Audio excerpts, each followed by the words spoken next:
Bom, esse é o primeiro vídeo do capítulo 5 que trata de transferência de calor com mudança de fase, né? E aí nós estamos preocupados aqui nesse capítulo em quantificar os processos de ebulição e condensação quanto aos seus respectivos coeficientes de transferência de calor, né?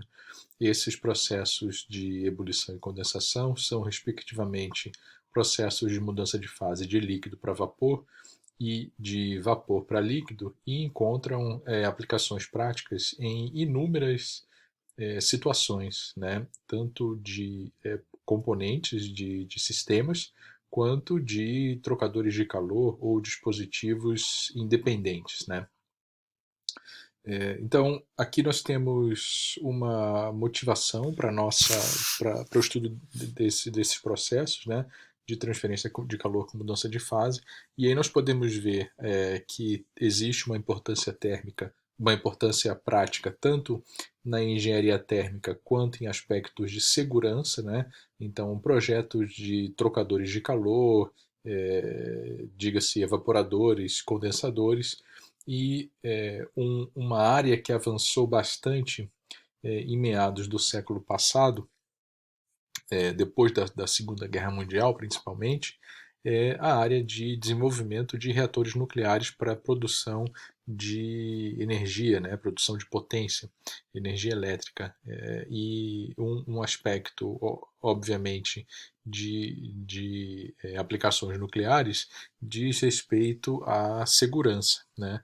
Então, muitos dispositivos para, por exemplo, manter resfriados os reatores nucleares, as varetas dos combustíveis nucleares, envolve processos de ebulição. Então, nesse aspecto, é importante conhecer com exatidão os valores dos coeficientes de transferência de calor, dos parâmetros de uma forma geral, para que esses dispositivos e esses sistemas de segurança sejam bem confiáveis e funcionais, obviamente, né? Então, como eu digo aqui, né, a rigor, os processos de transferência de calor com mudança de fase, né, ebulição, condensação, eles são modos de transferência de calor por convecção, né, uma vez que envolvem o movimento dos fluidos, seja ele natural ou forçado, né? Então, apesar de a gente tratar quase que como um assunto isolado, não deixa de ser uma área da convecção, né? E uma área da convecção bastante peculiar. Primeiro porque ainda há muito o que se responder com relação a esses modos de transferência de calor, né? Então, ao contrário dos outros modos de transferência de calor, onde os aspectos físicos já estão praticamente todos resolvidos, né? Tirando, claro, alguns efeitos relacionados à turbulência, né? Onde há ainda assuntos a serem descobertos, né? De certa forma, ou conhecimentos aprimorados. Aqui na transferência de calor com mudança de fase, também há muitos aspectos a serem mais bem conhecidos, né, do ponto de vista do fenômeno térmico, né? Então, o que eu quero dizer com isso é que ainda é uma área de pesquisa bastante avançada, certo? E um outro aspecto que é importante, né, de ser mencionado são os altos valores dos coeficientes de transferência de calor associados aos fenômenos de ebulição e de condensação, né? Então vocês podem ver aqui nessa tabela, que foi tirada do livro do Senjon, né, faixas típicas aí de coeficiente de convecção para convecção natural, né, convecção forçada e aqui ebulição e condensação, né, com valores bastante altos e bastante interessantes do ponto de vista de projeto térmico de dispositivos, porque nós sabemos que quanto mais elevado é o coeficiente de transferência de calor, menos área eu necessito para transferir uma determinada quantidade, uma determinada potência de aquecimento, por exemplo, né?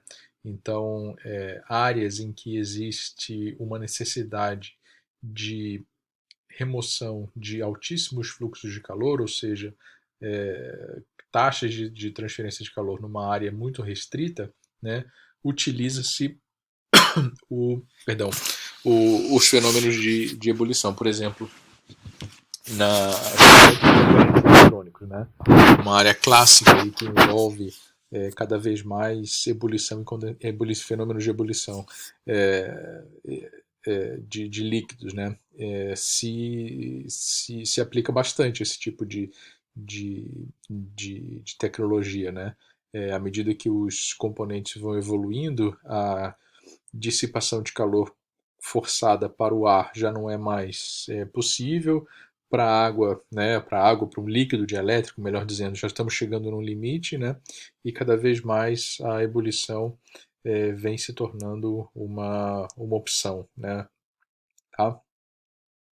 E outras situações também, como por exemplo coletores solares, né, e plantas de potência e tudo mais envolvem esses fenômenos, tá certo?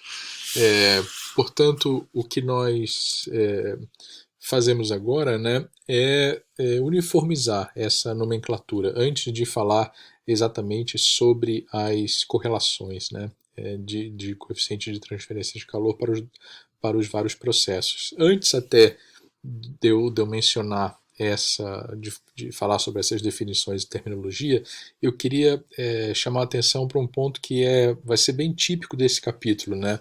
Notem que tomando como exemplo os capítulos de convecção forçada, escoamentos externos e escoamentos internos, nós partimos do início do capítulo falando sobre aspectos teóricos, resolvemos analiticamente ou semi-analiticamente classes de problemas mais simples, geralmente escoamentos desenvolvidos, né, laminares, e aí construímos o conhecimento a partir disso e depois passamos para situações mais complexas, fazendo analogias e lançando mão de correlações e métodos mais empíricos ou semi-empíricos, né?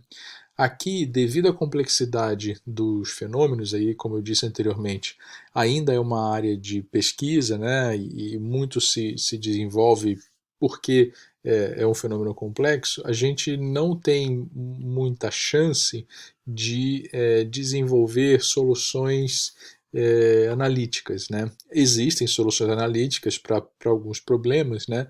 Mas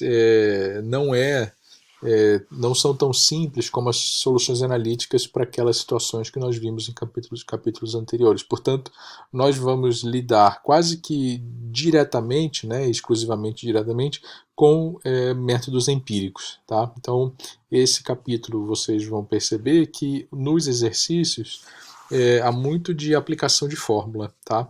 Então, claro que tem um conceito por trás, né, há conceitos físicos por trás que nós vamos discutir, elaborar aqui, porém essas relações são relações empíricas, né, que vão ser usadas para quantificar as grandezas de coeficiente de transferência de calor com que a gente vai trabalhar, tá bom? Então, vamos ver aqui nesse slide, né, as definições e terminologia, principalmente dos processos, tá? Então, é importante que se diferencie alguns processos, principalmente no que diz respeito à mudança de fase líquido-vapor, tá? Então, no próximo slide eu vou mostrar um diagrama de fases, né, e aí esses processos vão estar bem exemplificados ali, e na verdade são processos que nós conhecemos de outras oportunidades, tá? Mas aqui é só para organizar realmente esse conhecimento. Então, a fusão, o que é a fusão? Fusão é a mudança de fase de sólido para líquido, né? Um sólido que, né, atinge o seu ponto de fusão e se derrete, basicamente, certo? Tá? A solidificação é a mudança de fase líquido para sólido, é o inverso da fusão. Então, se nós olharmos aqui, passando o slide, né? No diagrama de fases da água, por exemplo, que mostra pressão, temperatura, aqui o ponto triplo, né? Aqui o ponto líquido, nós temos a zona de líquido sólido e gás, né? O vapor, né? Aqui nessa região mais inferior aqui, nós temos abaixo do ponto crítico, né? O vapor. Nós temos a transição de sólido para líquido, que é a fusão, e a solidificação de líquido para sólido, né? Tá? A sublimação é a mudança de fase de sólido para vapor, né? Então, se nós tivermos numa pressão muito baixa, né, ocorre uma transição de fase direto de sólido para vapor, certo? E o oposto disso, né, que a dessublimação ou a deposição, é a mudança de fase de vapor para sólido, diretamente, sem passar pelo líquido.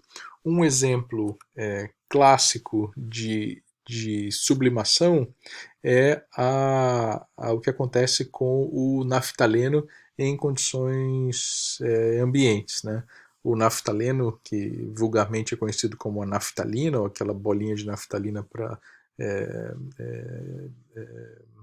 higienização de ambientes e tudo mais, aquele sólido, ele sofre uma transição de fase de sólido para vapor, né? Ele não se derrete depois, né, de líquido para vapor, tá? E um exemplo típico aí de dessublimação, né, que nós convivemos de certa forma, é a formação da geada, né? A geada, ela é a transição de fase direto do vapor da água que está presente no ar atmosférico para sólido. Ele vira diretamente cristais de gelo. E para que essa mudança de fase aconteça sem passar pelo líquido, né? Para que ela aconteça sem passar pelo líquido, dois critérios têm que ser atendidos. O primeiro é que a superfície, né, onde ocorre aquela deposição do vapor de geada, ela é uma superfície que está abaixo da temperatura de congelamento da água, ou seja, inferior a 0,01 graus Celsius, e a temperatura de ponto de orvalho daquela mistura de armas de vapor d'água, né, ou seja, a temperatura de condensação, a temperatura de saturação do vapor d'água do ar, que é a temperatura de orvalho, né? Quem fez lá termoaplicada vai se lembrar disso. Ela também tem que ser inferior a 0 graus. Tá? Então, quando esses dois critérios são respeitados, nós temos a geada, né? Que é a transformação de fase direto de vapor para sólido. Tá? E aqui, nas transições de fase de líquido para vapor e vice-versa, nós temos, estou pulando aqui para baixo, né, a vaporização, que é um termo genérico para mudança de fase líquido-vapor, e a condensação, que é o termo geral para mudança de fase vapor-líquido. Tá? A vaporização ela pode ser ou um tipo de mudança de fase que é a ebulição, ou um outro tipo que é a evaporação. Tá? Então eu vou explicar com mais detalhes as diferenças entre esses dois. Tá? Sendo que ambos têm aplicações práticas, né? E às vezes nós podemos até confundir um com o outro, porque geralmente o que ocorre no evaporador não é exatamente no evaporador, sendo um trocador de calor, né? O que a gente mais conhece é o evaporador de um sistema frigorífico, por exemplo. O que ocorre no evaporador geralmente não é a evaporação, mas sim uma ebulição, né? Tá? Uma transformação de fase líquido-vapor de ebulição. Tá? Então, como estamos chegando aqui aos 15 minutos quase, eu vou pausar esse vídeo aqui e vou gravar um outro vídeo, vou terminar esse vídeo, vou gravar um outro vídeo, da onde a gente começa falando sobre evaporação e ebulição, tá, pessoal? Então vou parar o vídeo aqui.